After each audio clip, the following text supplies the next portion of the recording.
Kita masuk ke pembahasan madkhal.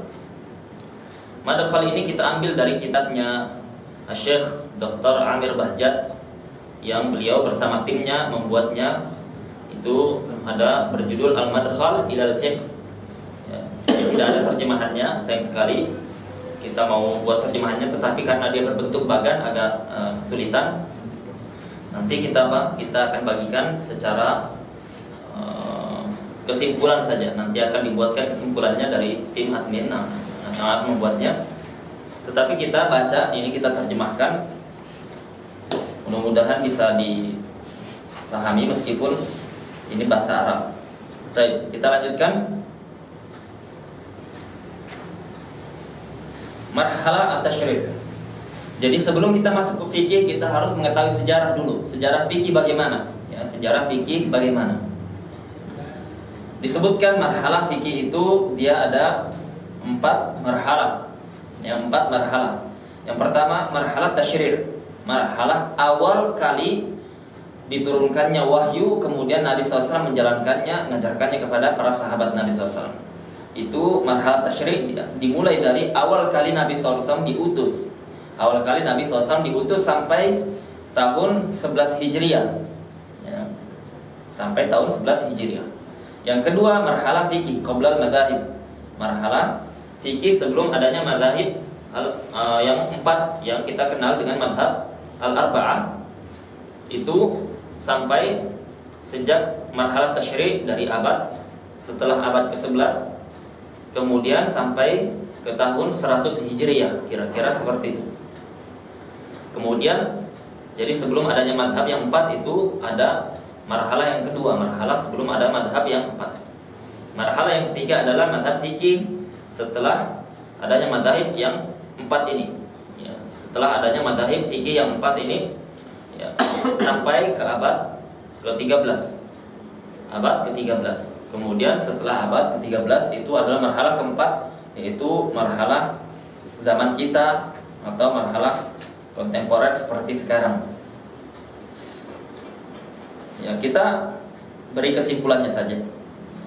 Bahwasanya di marhalah pertama itu Nabi sallallahu alaihi wasallam ketika awal diutus, beliau mengajarkan yang pertama kali adalah pembahasan seputar masalah pondasi akidah ya. Pondasi akidah ini Nabi SAW ajarkan selama kurang lebih 13 tahun kepada para sahabatnya. Kenapa? Karena ini untuk menguatkan seorang muslim, menguatkan seorang mukmin agar mereka itu bisa taat kepada aturan syariat. Karena ya ikhwan, aturan syariat kita ini terkadang memang ada yang kita terasa berat. Orang yang dia sudah melakukan ribawi, kemudian dia diperintahkan untuk meninggalkannya karena itu haram, dia akan merasa berat sekali. Ya, dia akan merasa berat sekali. Dari mana saya dapat pinjaman? Dari mana saya dapat modal? Bagaimana saya mau cicil rumah dan seterusnya? Itu karena apa? Karena dalam masalah pondasi akidah, keimanan dia lemah. Ya, pondasi akidah dan keimanan dia lemah. Oleh karenanya syariat kita ini kita harus bangun dulu pondasi, yaitu pembahasan masalah iman kepada Allah dan hari akhir. Kalau kita tidak beriman kepada Allah dan hari akhir secara iman yang benar-benar, maka kita tidak akan bisa mampu untuk mengamalkan syariat kita secara maksimal karena berat ya. Muslimah misalkan, kaum muslimah yang mereka diperintahkan untuk menjaga, menutup aurat ketika keluar rumah ya. Dan ini tidak mudah. Dia akan mendapatkan cemoohan, dia akan dikucilkan, atau dia akan dianggap terbelakang, atau dia dikucilkan, diejek dan seterusnya ya, bahkan keluarga terdekatnya, bahkan orang tuanya ya. Dan ini tidak mudah, apalagi kalau misalkan dia sudah naik motor ya, dibonceng dengan anaknya, dia gendong kiri kanan. Itu sulit sekali kalau dia punya hijab yang besar ya. Karena itu butuh keimanan. Oleh karenanya butuh takwa. Harus kita kuatkan pondasi karena ini adalah syariat Allah Subhanahu wa taala. Siapa yang menjalankan syariat Allah Subhanahu wa taala, maka Allah akan berikan dia kehidupan yang baik. Allah Subhanahu wa taala berfirman, "Man 'amila shalihan min dzakarin aw untha wa huwa mu'min, falanuhyiyannahu hayatan thayyibah wa lanajziyannahum bi ahsani ma kanu ya'malun." Allah mengatakan siapapun beramal amalan soleh. Amalan soleh adalah amalan yang sesuai dengan syariat Allah dan tuntunan Nabi SAW yang dia ikhlas. Wa huwa mu'min, dan dia beriman. Ya, dia beramal dan dia beriman. Dia memiliki keimanan bahwasanya saya mengamalkan amalan soleh ini untuk saya bertemu Allah di akhirat kelak, untuk saya mendapatkan balasan Allah di akhirat kelak. Dia beriman bahwasanya ini syariat Allah Subhanahu wa taala. Dia beriman bahwasanya tidak seorang pun yang dia berjuang untuk agama Allah yang dia disia-siakan oleh Allah Subhanahu wa taala. Maka syaratnya dua ini. Dia harus mengamalkan amalan soleh dan dia beriman. Wa huwa mu'min. Apa kata Allah? Falanuhyiyannahu hayatan thayyibah. Maka kami akan berikan mereka kehidupan yang baik. Ya Allah. Janji dari Allah Subhanahu wa taala pasti.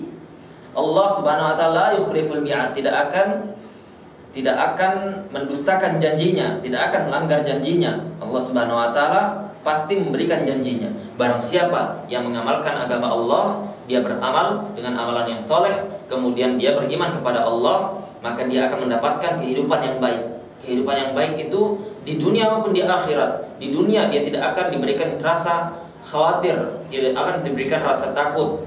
Ya, di akhirat pun dia tidak akan diberikan rasa takut, khawatir terhadap keburukan atau mudarat yang akan menimpanya. Di dunia pun seperti itu.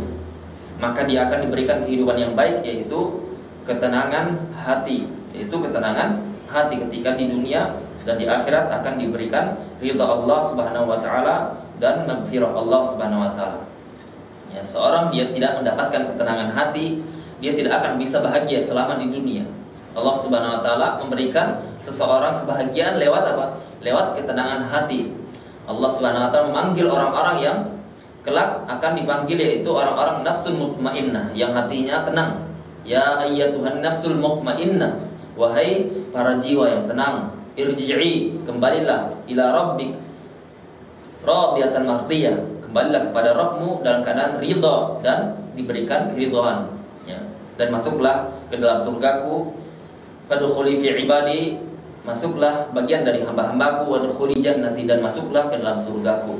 Semoga Allah Subhanahu wa taala menjadikan kita orang yang masuk surga Allah Subhanahu wa taala.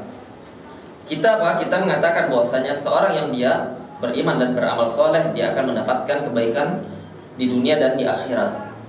Kemudian Allah melanjutkan, walanajziyannahum bi ahsani ma kanu ya'malun. Dan Allah akan memberikan jaza, balasan bi ahsan, dengan sesuatu yang lebih baik dari apa yang mereka amalkan di dunia. Ya. Bayangkan ini, kita diberikan balasan dengan sesuatu yang lebih baik dari apa yang kita amalkan.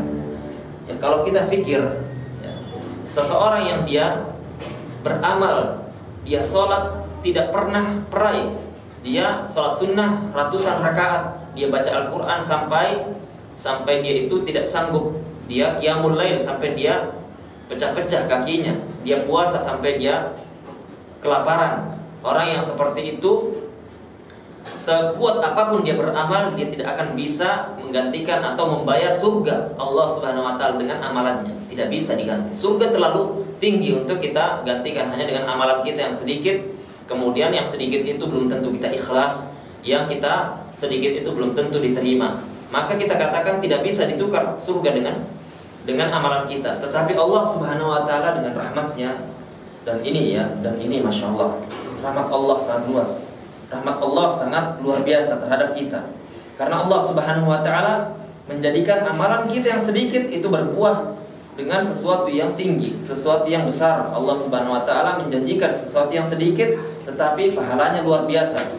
Ya, oleh karenanya kita bersyukur, kita harus bersyukur dengan syukur yang sesungguhnya kita memiliki Allah Subhanahu wa taala yang rahmatnya melampaui ghadabnya, melampaui murkanya. Kita bersyukur kepada Allah Subhanahu wa taala memilih kita termasuk muslim, menjadikan kita termasuk hamba-hamba Allah Subhanahu wa taala yang mau belajar menuntut ilmu. Dari sekian banyak orang, dari sekian banyak manusia yang mereka dipilih Islam, tidak banyak yang dia dipilih untuk menuntut ilmu. Kita dipilih Allah Subhanahu wa taala untuk menuntut ilmu dan bisa untuk mengamalkan apa yang kita pelajari. Maka ini adalah suatu kecintaan Allah Subhanahu wa taala. Allah mengatakan dalam Nabi SAW bersabda, "Man yuridillahu bihi khairan yufaqihu fiddin." Barang siapa yang Allah inginkan kebaikan baginya, maka Allah akan fahamkan kepadanya agamanya Allah Subhanahu wa taala. Maka kalau kita tidak difahamkan agama Allah Subhanahu wa taala, maka Allah tidak menginginkan kebaikan bagi kita. Para ulama mengatakan yang dimaksud tidak diberikan pemahaman terhadap agama, yang pertama kali adalah tidak diberikan keinginan untuk menuntut ilmu, ya. Tidak diberikan dalam hatinya keinginan untuk belajar, untuk mendalami agama, untuk mempelajari syariat Allah. Ketika tidak ada rasa itu di hati kita, di jiwa kita, maka kita harus banyak-banyak beristighfar, taubat kepada Allah. Karena apa? Karena itu buah dosa kita. Allah memberikan kita ganjaran seperti itu. Tidak dijadikan hati kita ini ingin mempelajari agama Allah Subhanahu wa taala. Bayangkan Imam Ahmad ditanya, "Kapan kamu selesai dari belajar menuntut ilmu?" Beliau mengatakan, "Ya minal mahbara ilal maqbarah." Dari pena, dari awal saya belajar sampai saya meninggal, saya akan terus menuntut ilmu. Al-Imam Ibnu Mubarak ditanya, "Kalau kamu diberikan umur sisa sedikit 1 hari, apa yang akan engkau lakukan?" Beliau mengatakan, "Sa'u'allim." Saya akan mengajarkan ilmu agama. Maka apa? Maka pentingnya untuk kita memahami agama kita, mempelajarinya, mengamalkannya, dan kita mendakwahkannya, mengajarkannya kepada orang lain. Karena kita tidak tahu amalan mana yang kita selamat dari neraka Allah Subhanahu wa taala. Semoga Allah Subhanahu wa taala mengampuni dosa-dosa kita dan menjadikan kita termasuk hamba-hambanya yang mau belajar dan mau mempelajari agama, mengamalkannya, kemudian mengajarkannya kepada orang lain. Kita lanjutkan pembahasan kita di pertemuan selanjutnya. Semoga apa yang kita sampaikan ini bisa bermanfaat. Qulu qouli hadza wa astaghfirullah li wa lakum. Subhanakallahumma wa bihamdika asyhadu an la ilaha illa anta astaghfiruka wa atubu ilaik. Assalamualaikum warahmatullahi wabarakatuh.